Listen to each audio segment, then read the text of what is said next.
Okay, great. So I'm very excited that you all have joined us today for our event focused on taking ownership of your PMO career. This is a topic that I said to Lindsay that is very close to my heart, and I'm very honored to have her as our guest speaker today. Thank you. So very Lindsay is the co-founder of the House of PMO. That is a professional association for people working in PMOs. It was established in 2021 and operated as the PMO flash mob before that. Lindsay has worked in PMOs earlier in her career before moving into running a project management focused recruitment business, and she's also the director of PMO Learning, which is a UK-based PMO training company. And then apart from loving PMOs, Lindsay also said to us in her bio that she sent through that she also loves her dog Reg and gin. And I cannot agree with you more on the last one, Lindsay. So a very warm welcome from all of us, and we're looking forward to your presentation. Thank you very much. That's lovely. Yeah, I do. Obviously, you know, we have an office dog, Reginald, so Reg, which I think is it makes a real difference to to your day-to-day work. So yeah, and thank you very much, because this is what arrived in the post just a few days ago. So I thought I'd put this up so you can all see the wonderful gift that I've been given by you guys. So that's brilliant. So thank you, and thanks for listening in. Hopefully you're somebody that is interested in your own PMO career. And one of the things that we've found through the House of PMO is that we, you know, just like you guys, we do a lot of sessions that are about the subjects around PMO, you know, working in a PMO, bits of project management, program portfolio management stuff. But it's often the things that that focus on the individual that you know, we perhaps don't do enough of. So when we were talking about what could we talk about today, actually having a focus on the individual, your career, you know, what you're doing basically around this whole space. So hopefully you can see the screen now. So what I'd like to do is probably go through the session, and if you've got questions or anything that I'm talking about as we go through, please do feel free to stick them into the chat.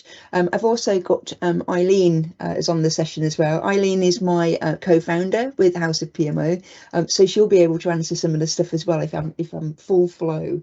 But yeah, so thanks very much for being here, and thanks for the introduction, because that just makes this next slide a bit redundant. But yeah, been around PMOs for a long time, and essentially Eileen and I started doing the House of PMO and PMO Flash Mob. We've known each other for over 20 years, and for you people that don't you know, you might not know Eileen. Eileen's actually the author of the P3O, which I think many of you would have heard about and familiar with. So Eileen herself, also ex-PMO, but she went along the training route, whereas I went more into the careers side around recruitment and all that kind of good stuff.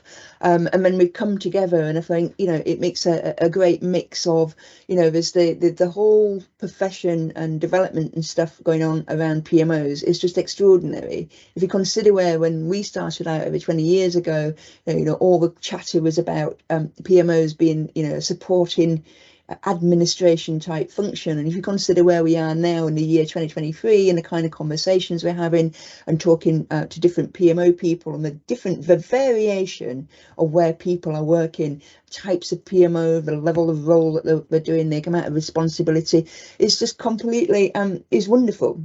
And I think one of the things that you know, we wanted to do today was just to look and, you know, to take stock, to think about those different elements that are all around you know, the ownership of your PMO career, because it's you have a wonderful opportunity. I loved the bit when you said in the intro, but this is not for project managers, which is absolutely how we feel about it too. You know, as a PMO professional, absolutely you can dip into all of those things, and absolutely should. You know, you should be spending time understanding about developments in project management, program management, portfolio management, and so on and so on.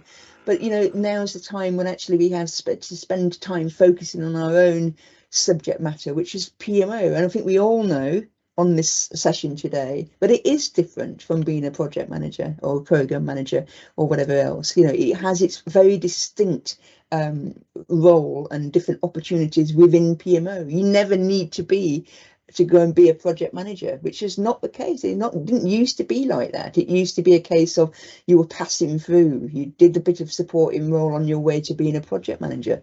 And now actually we don't need to do that, because the opportunities we have are brilliant. So today, here's what we're going to be looking at in terms of the agenda. So there's lots of different pieces and things for you to think about, to take away. I think, you know, by the end of this session, I think you should definitely have a notepad in front of you that will have at least one thing that you say, you know what, I'm probably going to do a little bit more of that, or think about this further. So that's the objective. We've got about 50 minutes together. Let's see where we go with it. So let's look at this whole thing about taking ownership.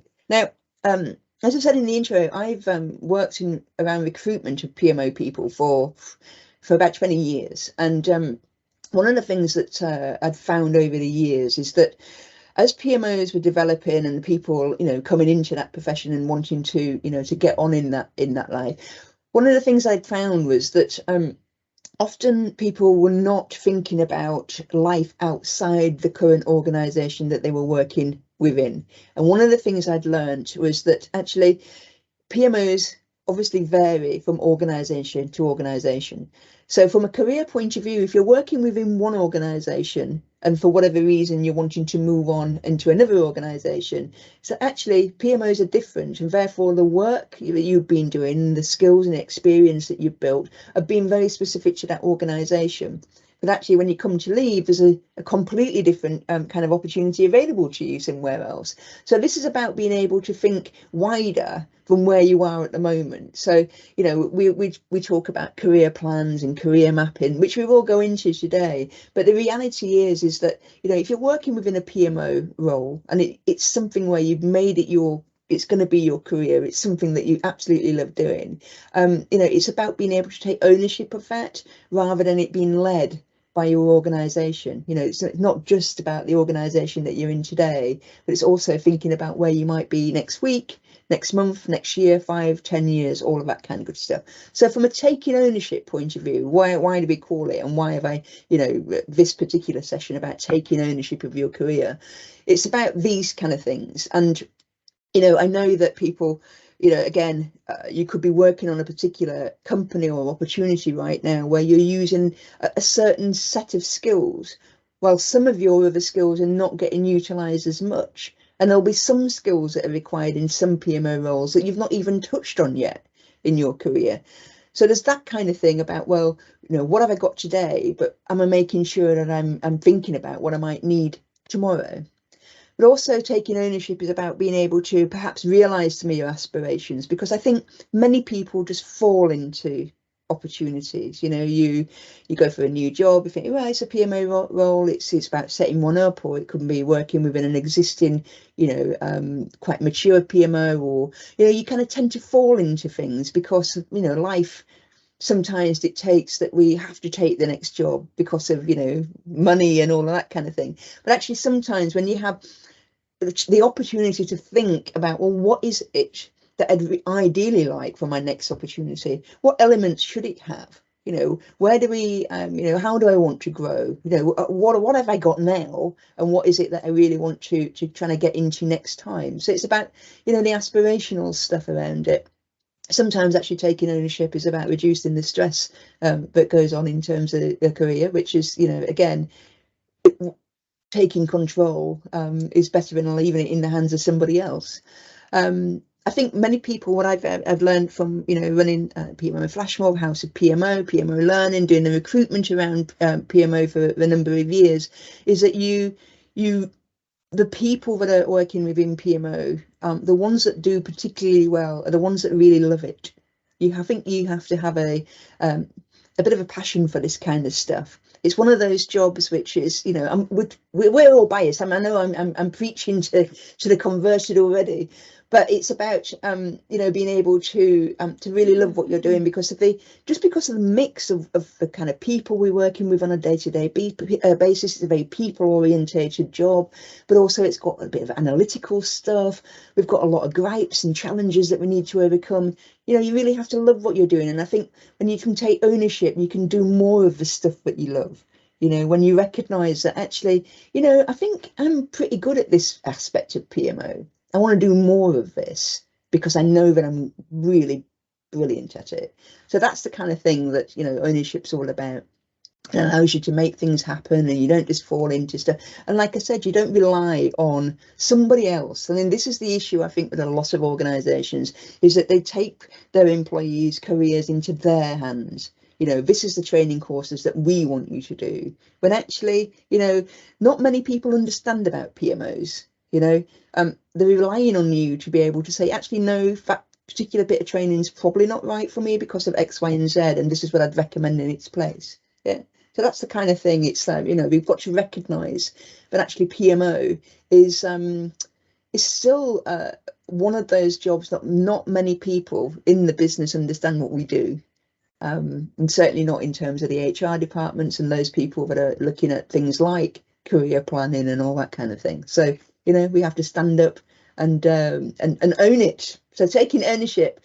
So from a career management point of view, this is the kind of stuff that you hear all the time, and you think, well, let's put a little bit of practicalities around it. We know we need to be managing our careers. So, but what does that actually mean? And I love this quote that came from California University. You know, just recognizing, but actually, if you consider, you know, a career, what does it really mean? And actually, it's up to you to make sure that you know, you have the skills and knowledge, the experience in order to be able to meet the demands of an organization, a changing economy, all of those kind of things. I like the what the elements and the concepts are that go into career management, and I think, you know, you're doing definitely one of them today, which is that last one around networking, and I think it's a really crucial point, not only for learning and development, but also, you know, in terms of job opportunity and all that kind of good stuff. But one of the certainly the one that I wanted to look at, you know, specifically around PMO was the self-awareness, which we'll talk about in a second. But the basis of this session today is that we will touch along all of these kind of things, but it's specifically looking at it from a PMO point of view. So I'm just going to stop there for a second because I can't see my chat when I'm talking, so I might have to just keep flitting about. I don't know why I can't see it, but there you go. So yeah, if you've got any questions as we go through, we'll have a little pause, just stick them into the chat, and I'll dip into them. Let's go on then. So self-awareness, right? So over the years, I've kind of coached and helped many PMO people. Either they're at a crossroads, they're not quite sure what to do, or they're looking to get into PMO, or they're looking to take the next step in their PMO career. And one of the things that we always talk about is like, okay, so let's just bring it down to its base level to try and understand exactly what it is that you've got, like who you are, what is it about you, what kind of skills and all that kind of stuff.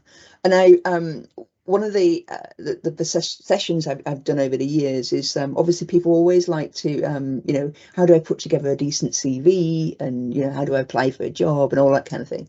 And one of the things I get people to do is, rather than just jumping straight into looking at your CV and writing all that kind of stuff, we do this thing where it's kind of like taking a stock control. You know, it's like, you know, what is it that I've actually, who am I, what have I got? And some of the things what we do is just, you know, throwing some questions at you. And I think when you start to really just stop, I think this is what this is all about. It's just you need time to stop and to reflect. and give you time, give time to think about, well, okay, who am I? And actually, as a PMO practitioner, or I'm a PMO analyst today, or I'm a PMO manager, what is it that you actually have in terms of you as a a potential new employee or a contractor or whatever it might be? And it's getting some of these questions out, or just taking that time to even think about the answers for some of these kind of stuff, is the starting point. And what we're going to do today is that you start at this kind of these kind of base level questions, and then later on in the session I'm going to show you about how you then move that on to maybe doing a self-assessment, and then how you can then broaden your thinking around the PMO role specifically. So all of these kind of questions are are just prompts to just say, you know what, I'm just going to stop. I'm going to look at this. Even today, maybe this is one of the things you might write down in your notes. I'm just going to go back and I'm just going to look at that. I'm actually just going to jot some notes about it, because actually I haven't really taken time to think about this kind of stuff recently. So we start with trying to understand, what is it that I actually have, and we get people to think about, you think from a PMO point of view, when it comes to, what is it that really interests me and motivates me? And so you're thinking about the different elements of the job that you do. So what we find is that people will tend to pull out, actually, I do find that I really enjoy the reporting aspects, and I'd actually like to do more of that. And that will give you some steer into perhaps where you want to go and explore in terms of looking, do you have the knowledge, the skills, the experience, the behaviours that will help you to become better at that particular aspect of your PMO role. But again, when it comes to things like certainly making the jump from being an analyst and that you're wanting to move into a manager role, it's about exploring, well, what kind of manager would I be? And interestingly, from the House of PMO, we have an inside PMO report that comes out each year. And this year's special report is all around leadership in PMO. So if that is something that you're thinking about doing, it's about being, okay, I might go and have a look at that. And then there it talks about, what kind of leadership style would you have? There's so many different types out there, but you'll be able to think about, I'm probably more of an authentic leader, or I actually enjoy more servant leadership. It's about being able to understand and discover from yourself. So that's where we start as a starting block. And then actually, how many people have their own personal development plan? So this is not the one that you might have for work. If your organisation does the whole performance review process, which includes a development plan, actually this is yours. This is not the one that you would be having for work. So, and it'd be interesting to see how they might differ. But do you do one that's just for your own personal use and reflection? And again, here's just a template, but essentially, this stuff's there. This is the interesting thing. I'm not telling you anything new. But this is about being able to, take some time out of your day, like you have done today, to actually think about some of this stuff and actually do something. Because the biggest problem that we have is that we don't make time. However, everything I'm saying here, makes total sense. But it's about you being able to make that commitment to make time to actually do that. From a PMO point of view, then, so we're taking ownership of our career. Actually, it's important to understand that there's a context around us as PMO professionals, and our career relies on that context. So we've got 3 different elements. So we think about our development within the PMOs that we work within. We've got our development around the delivery department of the organisation, and then we've got the organisation itself. So our career relies on these 3 different contexts in terms of, what we choose to do, some things we can't choose to do that we have to do, things that are led by our organisation that are absolutely, stipulated.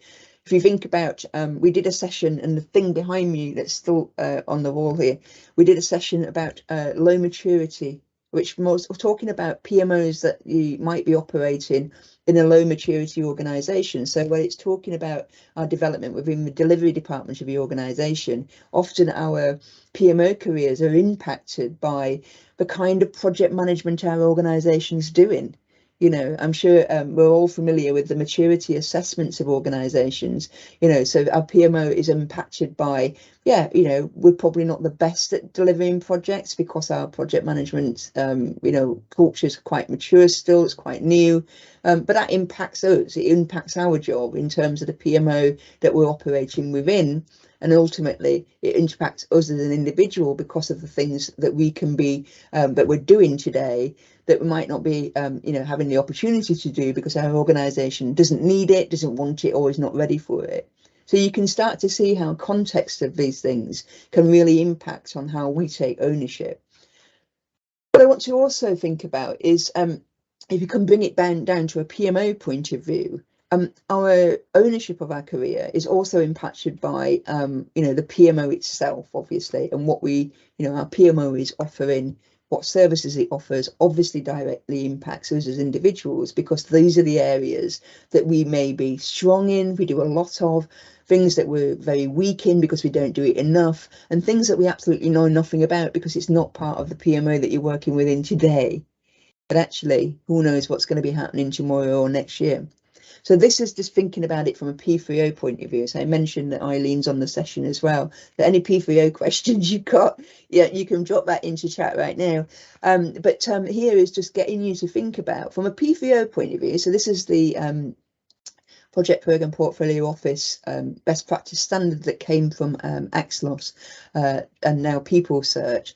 And within there, it talks about the different services that can be offered from the PMO. So what this is just doing is getting you to think about, right, okay, so, what services are we offering at the moment?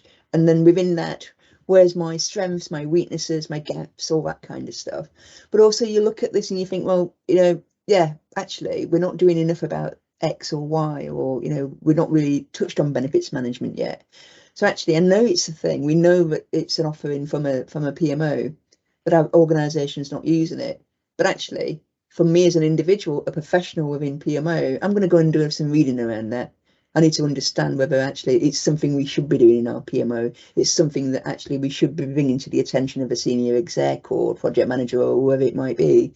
And this is the great thing about, I think, within a PMO right now, is that we're, the PMO should be looking out at, okay, we're not doing this today, but I think, from my experiences in external networks, i.e. things like this, actually there's been some really good stories that have come out from our competitors that they're doing this kind of stuff and it's making a difference to their business. This is the kind of thing that I think that good PMOs are doing. They're scanning and seeing what's going on outside that organization and then thinking about, well, how do we bring this to the attention of our senior execs? So that's just one way of thinking about the ownership of your career. The other thing that you can think about in terms of your ownership is looking at a competency point of view. Now, I'm going to just stop there for a sec, because it's just like, there is this. So hopefully some of you have seen it already. This is the first text that you brought out from the House of PMO, and it's the competency framework. I think that many of you might recognise that there's lots of different types of competency frameworks that are out there that are very much focused on project managers. And I was chatting to somebody yesterday that didn't realise that there was one available. And says, well, what has PMO people been doing so far then if they've not had this? I thought, well, I don't know about you, but I think from our experience is that most PMO people just, well, I'll do the project management one.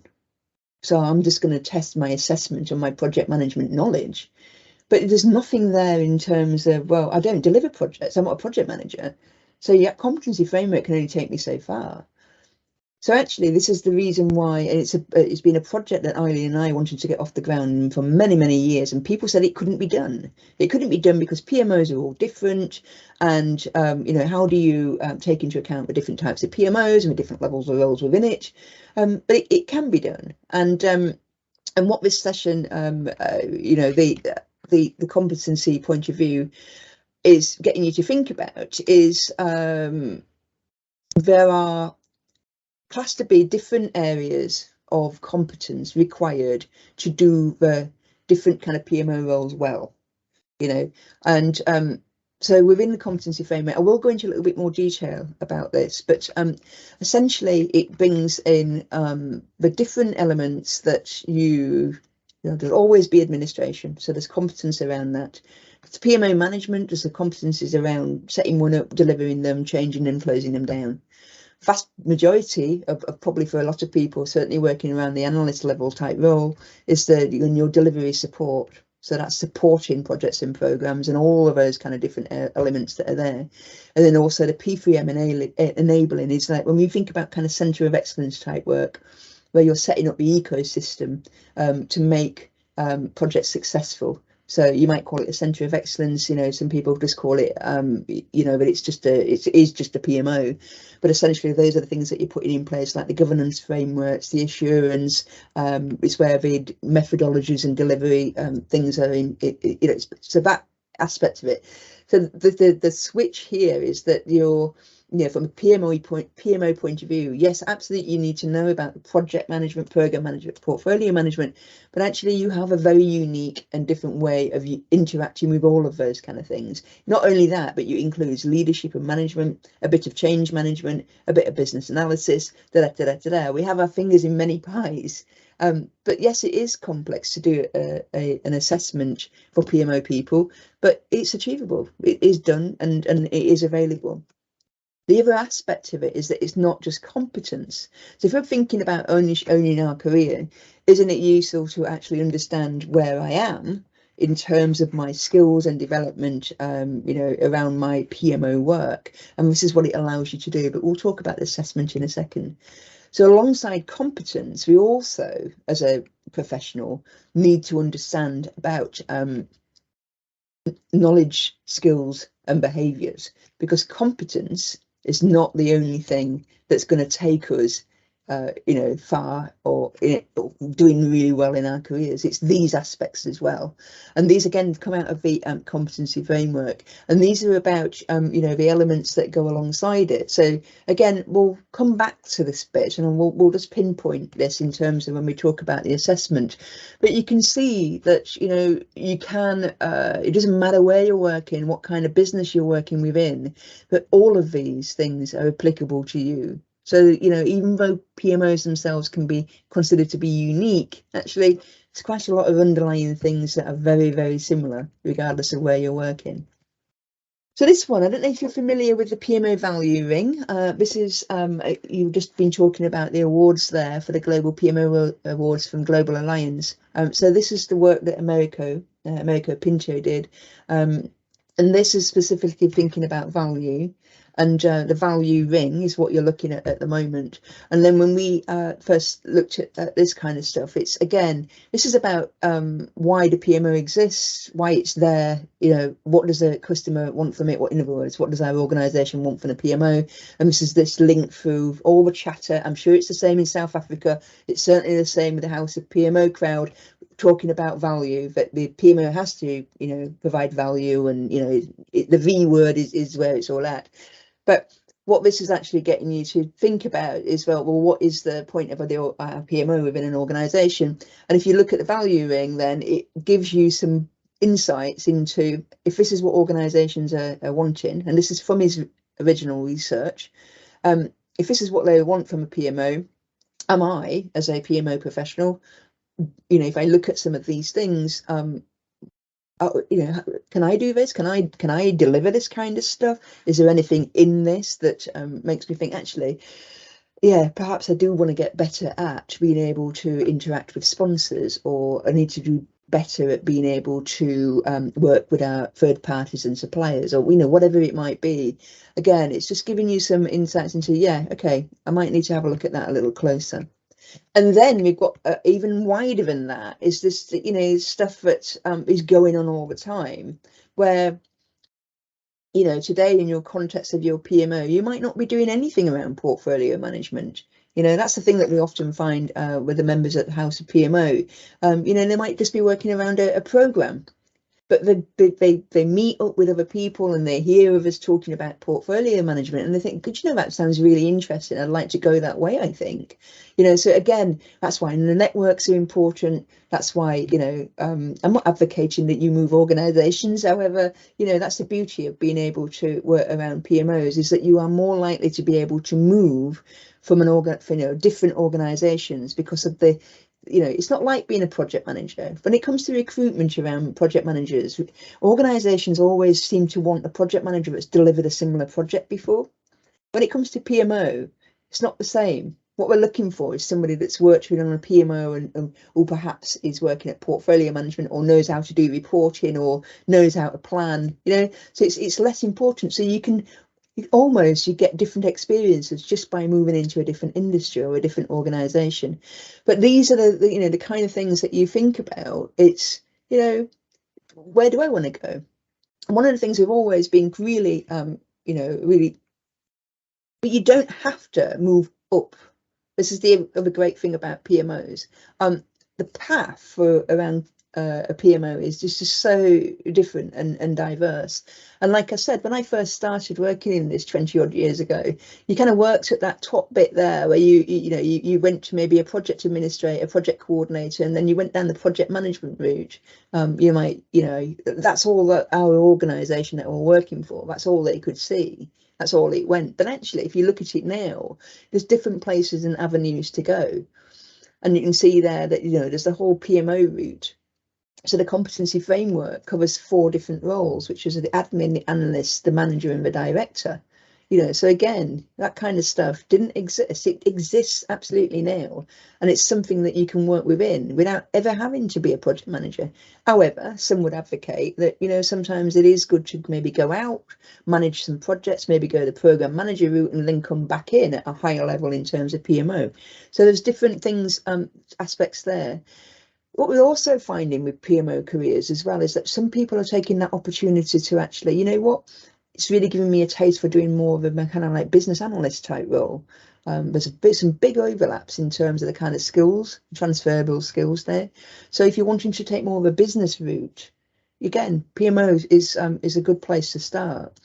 What we're also seeing is that there's so many different types of, and you'll probably recognise yourself, is that people are finding gaps where actually, you know, I'm going to go it alone. I'm going to set up my own little PMO consultancy, and we're going to focus on X.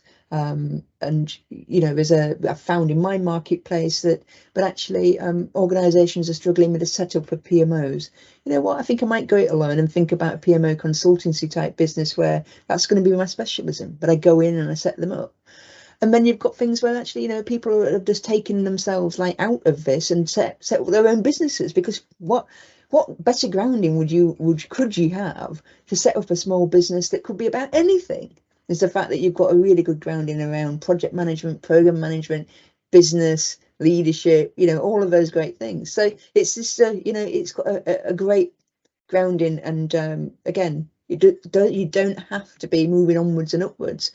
Stay, you know, if you're loving the role of a PMO analyst, excellent. Stay there, get better at it, because you know you do not have to be going on the path of now I have to become a manager, now I have to do in such and such. So you know, that's what we're finding anyway, that you know, the role of PMO analyst, as an example, is changing all the time anyway.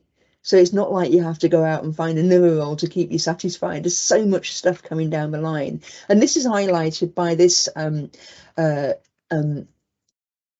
diagram here about where the role has come from and where it's going, and you know, the different elements of being in the PMO. And you can see here for people that actually, you know, you can, how it's starting to develop in terms of, you know, you can start at the lower level, you can come on board with some great secretariat type skills and start to build up your PPM knowledge while you're working in a PMO. Around that project supporting and guidance role, you know, you're starting to build up more and more understanding across projects and programs, and then you're into the, you know, there's a portfolio stuff to explore, and then you've got the you know, the portfolio guidance stuff where you're getting into that higher level, you know, where it's getting into business strategy and all that kind of stuff. I mean, it's just crazy. Look at that. And just look at the possibilities without even having to, you know, you can manage a career if you want to and go in different areas without ever having leaving, you know, the PMO. The other thing that's quite exciting for a lot of us as well is this whole technology change and the emergence of new technologies. And again, certainly here at the House of PMO, we've been dipping into this whole thing around, and hopefully you recognise the acronyms. It's all this AI stuff, which is the things like the robotic process automation, machine learning, and the predictive analytics. Again, is changing the way that the PMO role, you know, operates. Being able to add value to the organisation by doing things quicker, you know, by taking out error and being able to offer more services because some of it becomes automated, that we're able to give better insights by, you know, from a data point of view.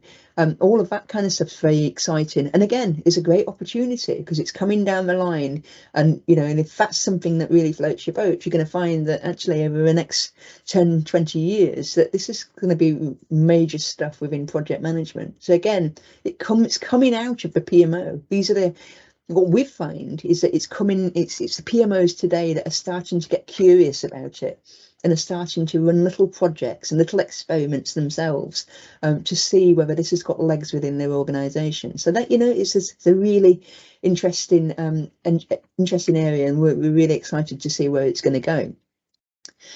The other thing when we look at the career path is that there's the, you know, the different roles, and what's coming up here now is giving you some of the typical reasons why people choose to develop around PMOs, and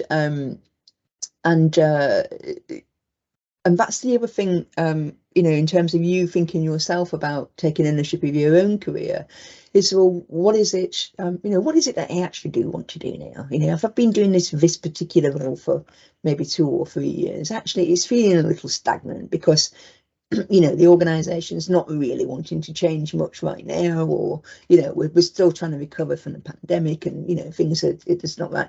But actually, you yourself can be thinking about, you know, well, actually, I think what I'm really ready for is, like, again, from an analyst point of view, is that I just want to work in a different type of PMO. We get that quite a lot. Is that, like, I gave the example about moving from a program into a portfolio one. That seems to be a thing at the minute. A lot more organisations are cottoning on to this whole idea of, we've got a lot of projects and programs, I think we better get portfolio management in place. Again, that might be a thing that, you know, that something that you're thinking about. If you're already managing a PMO, you know, do you want to switch in terms of the type of PMO you're managing? Does it get bigger? Is it more complex? And like I said, the PMO director role exists now. It didn't exist 10, 15, 20 years ago. It absolutely exists now. And a lot of these roles are at that top level, at that board level, you know, big, complex things in big organizations. And, you know, there's a lot of different reasons why people choose to develop. And this is about, again, this is about you taking the ownership. It's you taking the time to reflect and think about, you know, well, if I did want to develop, where would I want to be? What would I like to be doing? So again, you take 5 minutes and just daydream, you know, just get a drink after work, and I'm just going to take a quiet moment, and I'm just going to make some notes, and, you know, me time, PMO me time.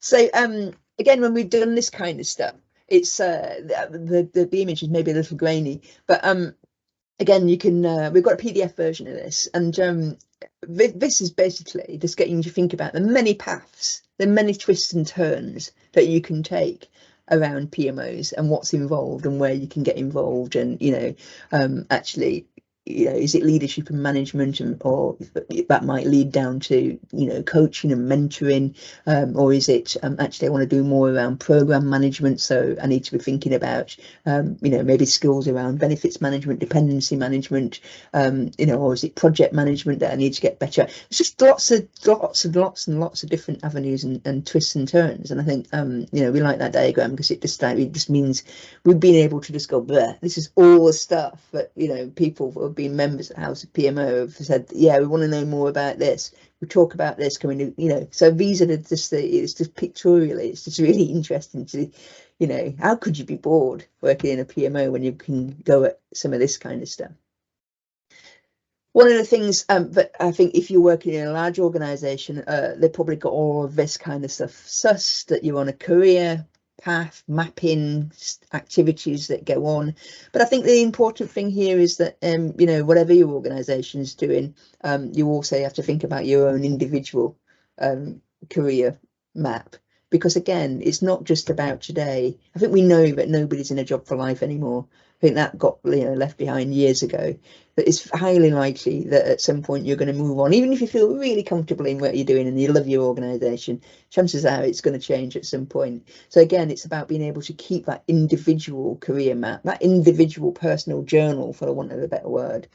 And again, with the career mapping is about being able to to exploring other opportunities. But this is the most I think important bit right now for PMO people, because we've not really had the opportunity to do self-assessments before that really help you to hone in on things like my skills gaps and where I want to concentrate next time and that kind of thing, which is why we'll just do a closer look at the competency framework. So if you've not got it, consider having a look at it. But essentially what that allows you to do is look at yourself against these competencies, but you can also do it against a particular role. So I said before, there's 4 roles: admin, analyst, manager, director, and it allows you to do a competency assessment against a particular role. Okay, this is how you do one. So I don't know how many people actually, if I just dip in there, how many people have already done a self-assessment? Can you jot that into to chat? Because I find this really interesting. Even if you've just done a project management one, have you ever actually done a competency self-assessment in your your work life? Obviously, whether that be project management, PMO. Does your organisation have something already? I'm just interested to know whether you've actually been through the process of what it means to actually do an assessment and what it gets you thinking about. So this is the process, and you see that second box there I think is the bit that most people think, oh God, that's too much like hard work, having to reflect on myself. Oh God, it's going to take time, blah blah blah. Absolutely, it does take time, but that is the bit that's ultimately the biggest bit there. It's the bit that can sometimes take a couple of hours, a couple of days. You go away, you come back. It really is one of these things, and I think hopefully you'll enjoy doing it, because you've probably not had the opportunity before, and you'll look at this competency framework and you'll think, God, yeah, this is really different to a project manager's one, and this has really given me a chance to really sit down and think about what I do. So the way that you do it, you select, you reflect, obviously, then you do the assessment against it, and then you think about all the evidence about how you backed up what I've just assessed myself on. Yeah. So essentially what you're doing, and I will show you in a little bit more detail, how you do it. But again, it's just it's that opportunity. This is about really taking control. And when you're doing one, you essentially, the reason why it takes so long is that you are thinking about different aspects of it, and we pulled together all these different things that how you actually doing a self-assessment. I love this one about think about your fatal flaws. I love that. So this is the stuff where you absolutely know that I know nothing about this. I feel, or I know it, but I feel really not very confident about this at all. And it's a fatal flaw because you need to. That actually your organisation's either choosing to go down a certain path. I think we're finding that some of the fatal flaws have come out of this whole discussion around agile and agility and the all hybrid conversation. Our business has got both traditional waterfall projects and agile delivered projects. As a PMO, how are we providing oversight to senior execs on essentially 2 different beasts being delivered? And a lot of people that are in that situation are feeling out of their comfort zone. And actually, we don't know what to do right now around this kind of stuff. And it feels fatal. So I love that. But have you got that kind of thing? So you can see on this deck, again, why you're going to have to get the deck afterwards, aren't you? To really have a look at all of this kind of stuff and, have a really a good think about some of this stuff. Okay, so that's the how to do one. So doing an assessment, essentially, it starts with, from a PMO point of view, you're doing it against different contexts, aren't you? Because if you're somebody that works predominantly in a project-based situation, you might want to do your assessment against project level PMO. But if you're a program one, you might want to do one against a program PMO and portfolio of Centre of Excellence. Or you might want to do it against all of them. Or actually, I want to do it against projects and program because that's where predominantly I am. You have all those options to do that in this competency framework. And the way that you do it, you can either pick your context. So I'm doing it against project and program, but I also want to do it against the role I'm at the moment, which is I'm an analyst. So you're going to be able to do an assessment against those contexts as well as against that role. And then you're going to be able to assess yourself against, well, where am I fitting between the foundation, the intermediate, advanced, and the expert? And you can see here that in terms of how it works is that the proficiency levels are about the degree of skill or expertise you have within a particular competency area. And as your level of skill increases, so does your proficiency level. Yeah, so that's how it works. Okay. It's a lot to take in a session that I'm just doing for an hour, and I'm whacking loads of other stuff in as well, which is why it's, these are just things that I'm going to say, I'm going to take that away and come back to it. But this is an example. So this is a context of a project office. And for the, if you can see there, delivery support. So this is issue management within a project office context. Yeah. And again, what you're doing with assessments like this, you read through what are called performance indicators. So you can see all those little things that are underneath, and for example, maintains project records and keeps logs up to date. Those are just indicators. And what you've got here in this competency framework are these indicators. However, they're not exhaustive. So actually, this also makes you think about not only what's there, but what might be missing. What am I doing today that actually would fit into one of these as well? So again, you're doing an assessment, but this is your opportunity to immerse yourself in, this is what PMOs are doing right now. This is the good practice. And, where am I stacking up against all of this stuff? I don't believe many of you have had that opportunity to do that before. And I think it's a real eye opener and a real opportunity. So I hope you, you have a bash at it. So key development areas then for a lot of people, and I showed you these things before, is that it's knowledge, skills and behaviours. So I think if you look at some of this kind of stuff, again, taking control. Where do I need to be thinking about things? Where am I, perhaps not getting this from my organisation today because they're not going down that route. But I know from talking to some of my PMO peers through things like the PMO forum, but I know that they're doing X and we're not doing that. So actually, I need to be thinking more about where do I get some additional learning here. If you think back to what career management included, one of them was lifelong learning. I tell you what, I think PMO, I think you're going to have lifelong learning, because if there's anything that, just look at the last 5 years alone, how much stuff is coming in that is changing and is getting organizations to think differently, so again, with this kind of thing, is giving you like in that have a look at these, because it's like, well, okay, so there's some P3M and PMO theories in practice. We just did a session yesterday again about maturity. There's a lot of people on that session and not really looked at maturity assessments, maturity models, all of that kind of good stuff. So out of that session, they've probably got another 4 or 5 things that they want to maybe go and have and do some further reading around it, all of that kind of stuff. So these are the kind of things that give you that prompt of, you want to know what's happening in the world of PMO, keep coming to your PMO forums and you're going to absolutely know where other people are at, and it will give you pointers as a professional we're working within the PMO. Again, when it comes to skills, I mean, these are things that are in addition to skills around how to put together a benefits mapping workshop, how to facilitate a workshop, how to put together a project plan.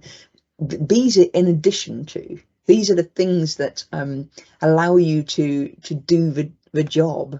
How to interact with people, how to solve that problem, how to get people working together better, how to present our findings to senior exec, or all of those kind of things. So we've got all that in addition to the stuff that's actually the job things, which is the competence stuff. Yeah, so you can see when we look at, does anybody say, well, if I'm going to do some skills development and really focusing, well, where do you want to go with it? Because I think a lot of the time people will say, well, I think I need to do stuff around soft skills. I think that might be the thing that will be the might be the focus that I want to go with next. Or, we've just talked about the whole AI stuff. Actually, maybe that's where I want to go, because I feel a little bit more aligned with the more analytical aspects of the job. You know, wherever it is that you want to be, it's these kind of skills that are going to help you to elevate your level of competence as well. And then finally, we've got this bit where it's always difficult, I think, to really articulate and to think about, well, how do I get better at owning the way I choose to behave? It's a hard one. And I remember years ago doing a project management session, and it clicked for me, which was behaviors are what you see from somebody. So if I see somebody working in a team or whatever, it's what I see coming out of them. It's what I can physically see. So it's not the stuff that's in their head that, you know, that they choose to operate in a certain way, or their values or any of that kind of stuff. It's how you choose, you know, to present yourself to your team, to your peers, to your senior execs. It's how you choose to, you know, bring people together. How you choose to go about solving a problem. How will I see you doing that kind of thing? And I think what we wanted to make sure we did with the competency framework is that we know that it's these elements, it's these knowledge, skills and behaviours that underpinning the competency bit. So there's a lot to go at, and there's a lot to look at in terms of you as an individual and how I, you know, take ownership of my development, which ultimately is about me taking ownership of where I'm going within this wonderful world we call PMO. And finally, we're on to just these are just things that a career strategy are just things that I've learned and seen and over the years of working with people in this space, and they were taken from a particular report that's, yeah, okay, so we're a decade old, but I think actually, yes, it really stood out for me that these are the things that that really demonstrate people taking ownership of their career. And I'm thinking from a PMO point of view, but if you're wanting to do more in your role, you know, if you are somebody that's wanting to, yes, I need to, you know, I do want to get pay increases. I'm quite ambitious. You know, I've got quite a lot of aspiration. Actually, this is the practicalities of the stuff that you might want to do. So it's like you know, are you taking the high profile PMO role? It might be an high profile program for the organization, for example, or it might be a role where actually this project has been in trouble for a number of months and they really need somebody to come in and bang heads together. It's those kind of things that you might want to think about. It's a career strategy. It's a really interesting thing to Google anyway, if you're interested in perhaps coming up with some different ideas to what you're going to see now. And again, you know, do you, from a PMO point of view, are you kind of rubbing shoulders with the right kind of people? You know, we had a conversation, I can't remember, we've been doing a summer series at House of PMO that gets into the 4 main challenging areas for PMOs at the moment, which were benefits management, resource management, hybrid delivery, that whole agile waterfall thing, and and low maturity is the one that we concluded with yesterday. And interestingly, out of all of those things, the things that seem to come out a lot is about this whole sponsor. It's this sponsored person, this sponsor role, the senior exec, but actually the PMO as such, you know, it's the job that a PMO does is highly influenced by this person. Its success is highly influenced by this person. However, do we do enough with these people? Are we rubbing shoulders with these people? All that kind of stuff. So actually, you know, it makes total sense. If we look at, we know some of these areas are really challenging for us, and perhaps the sponsor is one of the key individuals that we need to be getting better at working with. That's a prime example, I think, in terms of a good career strategy to think about. Another one is actually to be quite open about your aspirations. You know, I love to hear more people talking about, well, yeah, I think I could do this, or I'd like to go there, and you should be doing that within your organisation if you're not. And absolutely, you should be making sure that the things that you're doing well are, you know, that you are getting those thanks for it and those, you know, rewards. But also, I think sometimes at a PMO, it can feel like it's too much of a team effort.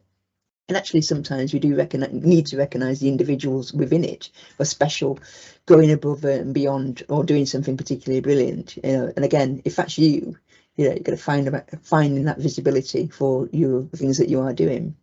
And again, that means letting your managers know about, the skills that you do have. So for example, if you are doing things like going out to a PMO forum like this, or you're choosing to, I've been doing some reading or doing some online learning in my own time around this subject, let people know about it, let them know about the willingness for you to, I think we should be doing X.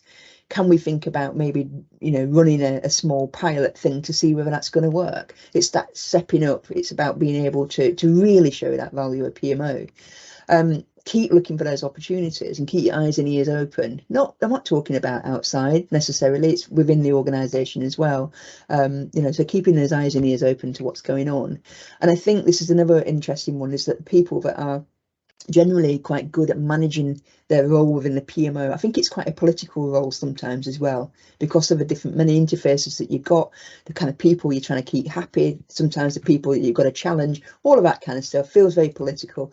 And again, are you aware of that, and how do you, what behaviours are you showing and displaying around this kind of stuff when you're working with different people? And again, I think it's an interesting one that you probably don't really think about very much.